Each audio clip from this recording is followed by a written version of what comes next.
Hello everyone and welcome back to my channel. This is Paramita and I welcome you heartily to my channel once again. Today in this video I shall be discussing another chapter of the novel Sons and Lovers. Since I have already started discussing the chapters of this particular novel, and I have also started part 2 of the novel, so today in this lecture I will be looking at chapter 9 of the novel, that is titled The Defeat of Miriam. So without any further delay, let's get into the discussion. As far as chapter 9 of the novel Sons and Lovers is concerned, from the title itself, The Defeat of Miriam, we can understand that the content has definitely something to do with the defeat of Miriam. So now we shall see then in relation to whom does Miriam Livers suffer this defeat. As far as the relationship of Paul and Miriam is concerned, Paul, because of his conflict, the growing conflict within him, he increasingly becomes, more hostile and cruel towards Miriam, and that becomes very much evident in this chapter through his cutting remarks, where he simply criticizes her for her excessive emotion in responding to the manifestations, to the natural manifestations of springtime, like the daffodils, because the way he finds her, fondling the daffodils, he gets irritated and he criticizes her, saying that Miriam is not capable of giving love to anyone. She can only fill herself up with love, but she can never give love to anybody. And therefore, he decides to break up with her. And after that, he returns home. He returns to his mother.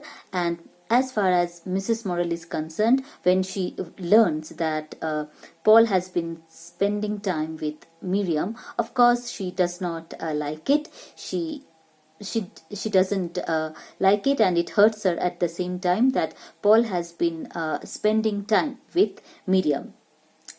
And after a few weeks, most probably after 2 weeks, we find that Paul pays a visit to Miriam's place, and there he goes and clarifies to her that he does not love her the way a man loves his wife. Therefore, it is better for them, to stop seeing each other. And later on also he would, say the same thing, that what other people are thinking about them. So either, they should get engaged, or they should get separated for ever. And Miriam also agrees with Paul, saying that it is true that both of them, they do not have enough love for each other to marry. So they decide to part.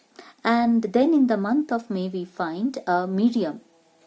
She invites Clara over to her place. And although Paul and Miriam, they decide to part with each other, but in the meantime, their meeting, we find that their meeting continues, and Paul continues to be friends with Miriam, and also for the sake of her brother Edgar, with whom he is friends, and also for the sake of her family, that he remains friends with Miriam. And then like I said, that Clara is invited over to her place, and there Paul finds that Paul actually he gets impressed, he gets shocked by Clara's independence, her strength, and at the same time he also gets attracted to Clara Doss. There are also, other accounts in the novel that provides us with some information with regard to other events. Like as far as Annie is concerned, we find that a scene of courtship takes place between Arthur and Beatrice. Then like I said, I skipped it, that as far as Annie is concerned, we find that she gets married to her boyfriend Leonard. Her marriage takes place, and Arthur and Beatrice, they also get involved in their courtship. And there is also another event that takes place another incident that takes place in this chapter is that Paul and Mrs. Morrill, they visit Lincoln, and there Paul finds that Mrs. Morrill, she is not able to climb up the mountain, and he realizes that his mother is aging and she is losing her beauty as a woman, and since she is unable to climb up the mountain, he realizes that his mother is truly very sick, and that adds to his anxiety, that adds to his anguish. Now, after Annie's marriage gets over, one day we find that Mrs. Morrill and Paul, they have a discussion over their marriage, because in the meantime, while their visit to Lincoln, Paul has already disclosed about Clara. Now, so Clara is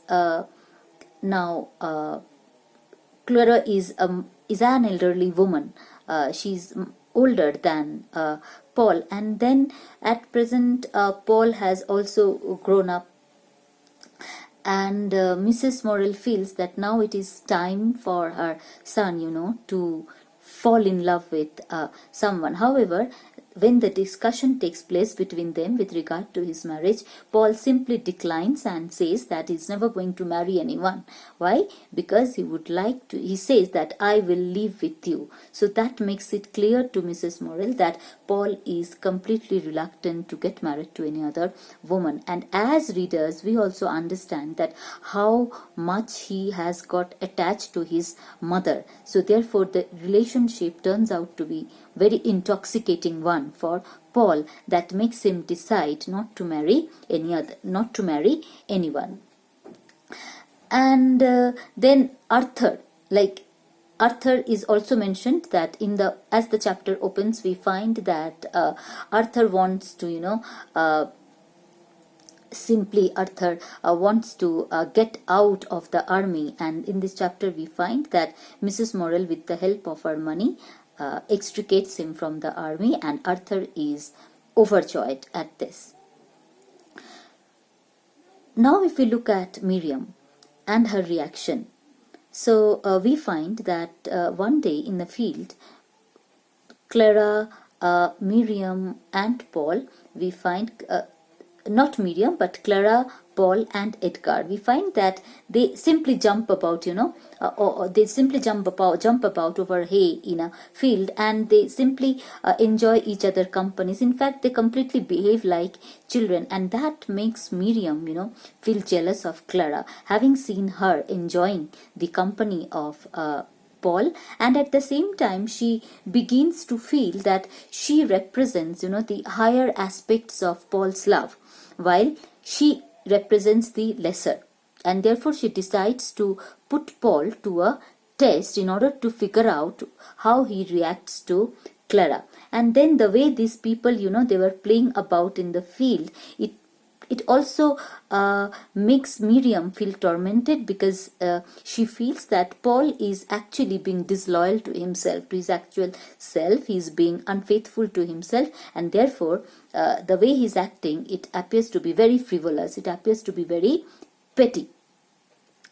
And after that we find that since she decides, to put Paul to a test in order to find out, what would he like to, choose, whether he would choose the higher over the lesser, or he would prefer to choose the lesser over the higher. But then it becomes clear to her once when three of them, Miriam, Clara and Paul, they meet, they go somewhere and they meet Miss Lamb, and she has a stallion with her, and there we find that Clara, she showers her lavish emotion on the stallion, and it becomes clear to Paul that there is an unsatisfied sexual urge in Clara, although no matter how much she projects herself as a feminist, how much she projects herself as a suffragette, but still there is an unsatisfied sexual desire in her. And then the final sign of Miriam's defeat becomes clear when she receives a letter from Paul.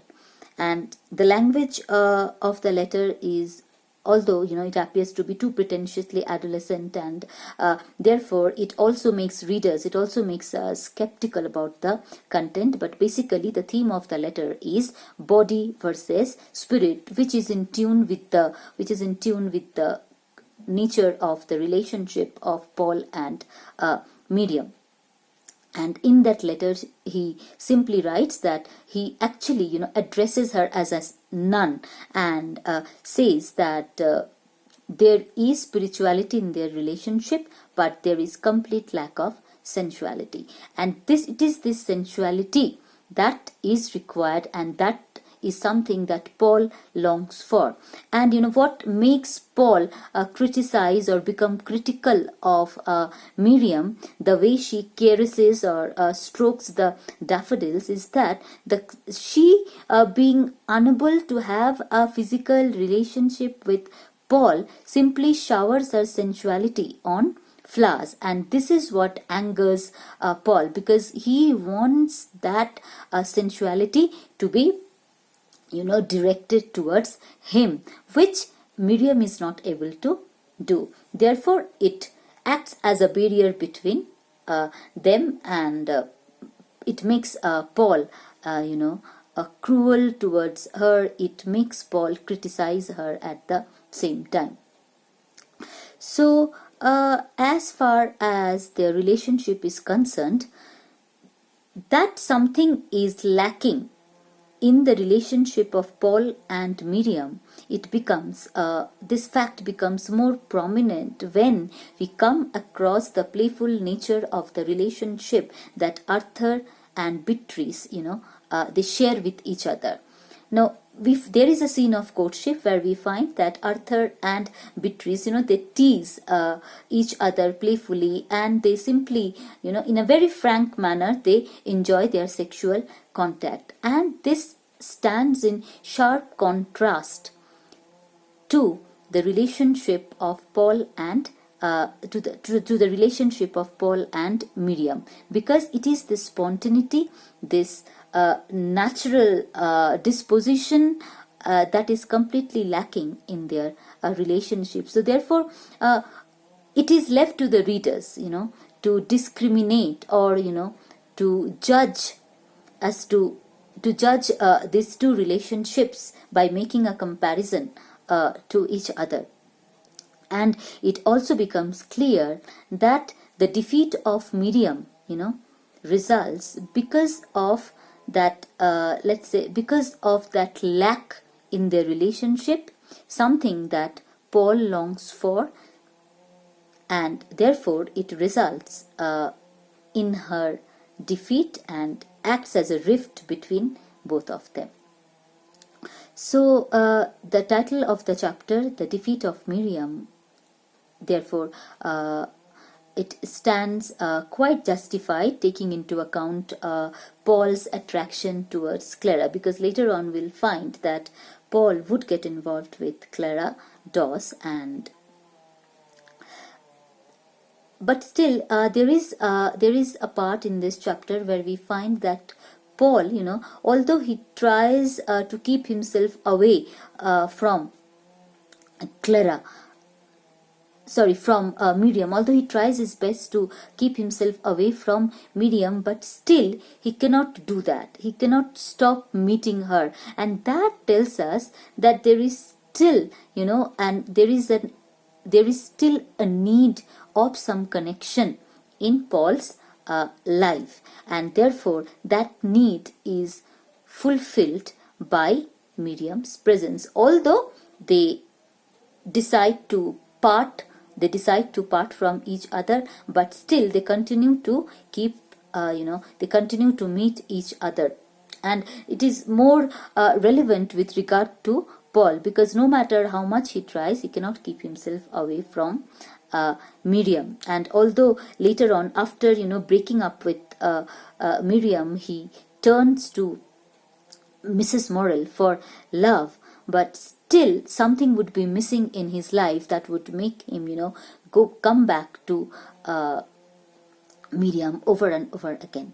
As far as Mrs. Morrill is concerned, we find that when Paul turns to her, for love, she simply encourages this clinging love, and that shows that her love is actually selfish, because she should have actually discouraged Paul, from turning to her to ask for this kind of love. But that she doesn't do, and that shows that her love is basically selfish. So with this we come to the end of discussion of this chapter. I hope you find the lecture helpful. So if you really like it and find it helpful, do share it, like it, and please don't forget to subscribe to my channel. Until then, bye bye.